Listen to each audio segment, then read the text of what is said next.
Jangan lupa subscribe.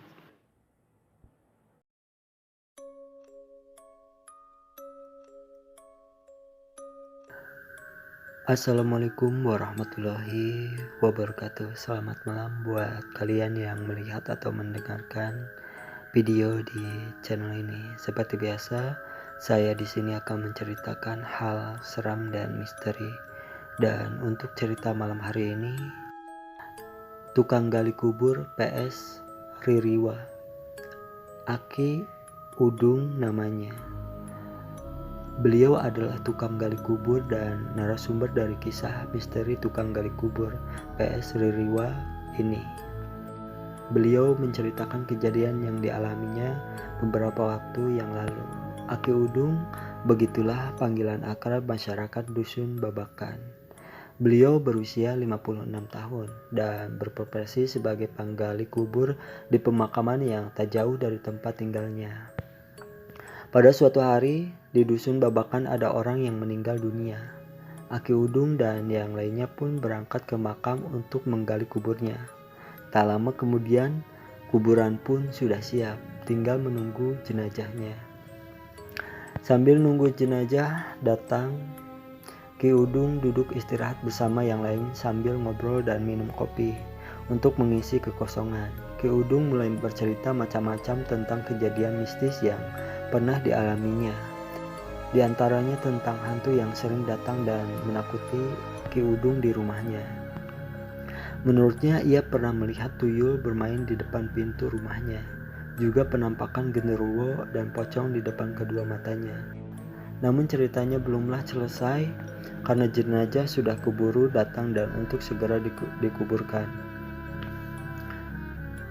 Jenazah pun dimasukkan dan dikuburkan di liang lahat. Setelah didoakan oleh semua orang yang hadir, maka selesailah prosesi pemakaman tersebut. Singkat cerita, pas malam pertama terasa biasa-biasa saja. Tidak ada kejadian yang ganjil. Malam kedua dan ketiga pun gak ada masalah. Namun pas malam keempat yang kebetulan jatuh pada malam Jumat lagi, sekitar jam 12 malam, rumah Ki Udung mulai ada yang gangguin lagi. Yaitu ada yang ketuk-ketuk pintu sambil memanggil-manggil namanya. Suaranya kayak bebek, ngos-ngosan gitu. Tapi pas pintu dibuka gak ada siapa-siapa. Selama 3 malam berturut-turut Ki Udung digangguin terus. Pada malam berikutnya ada yang manggil-manggil lagi. Dan ketika pintu dibuka, ada sosok pocong sedang berdiri tepat di depan mata Ki Udung.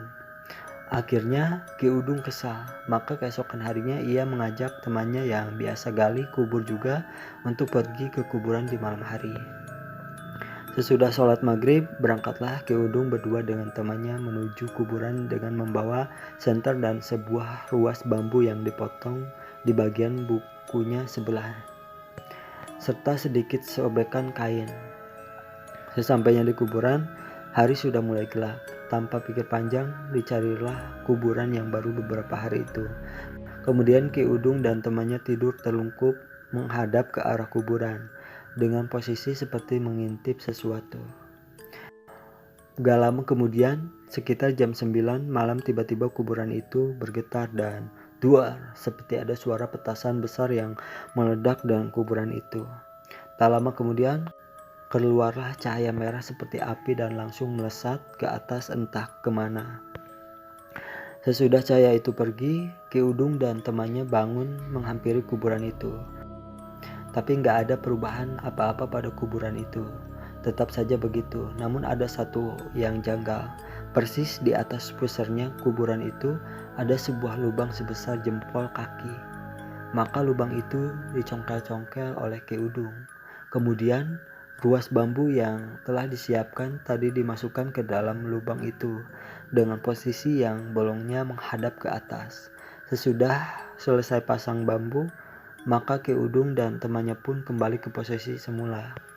Temannya udah gelisah dan ngajak pulang terus. Tapi dilarang sama Ki Udung, alasannya tanggung, jadi harus dituntaskan katanya.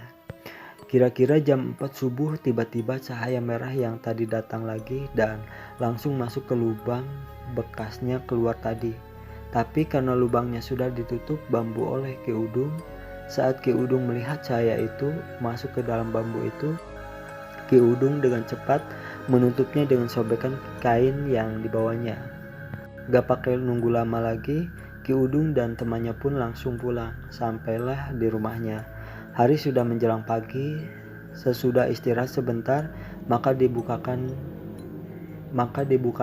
penutup bambu itu, dan pas dilihat ternyata isinya hanya berupa cairan putih yang agak kental dan berbau tak sedap. Setelah tahu apa isinya, kemudian ruas bambu itu ditutup kembali oleh Ki Udung. Pada siang harinya, Ki Udung pergi ke kuburan lagi dengan membawa ruas bambu yang masih ditutup sobekan kain tadi. Ketika sampai di kuburan, Ki Udung duduk bersila sambil komat-kamit baca doa. Setelah selesai baca doa, maka bambu itu ditanam di atas kuburan tersebut. Alhamdulillah, semenjak itu rumah Ki Udung aman dan gak ada yang gangguin lagi. Itulah cerita untuk malam hari ini. Tinggalkan like, comment, share, dan subscribe, dan jangan lupa juga nyalain loncengnya biar gak ketinggalan jika ada video-video baru di channel ini. Terima kasih. Assalamualaikum warahmatullahi wabarakatuh.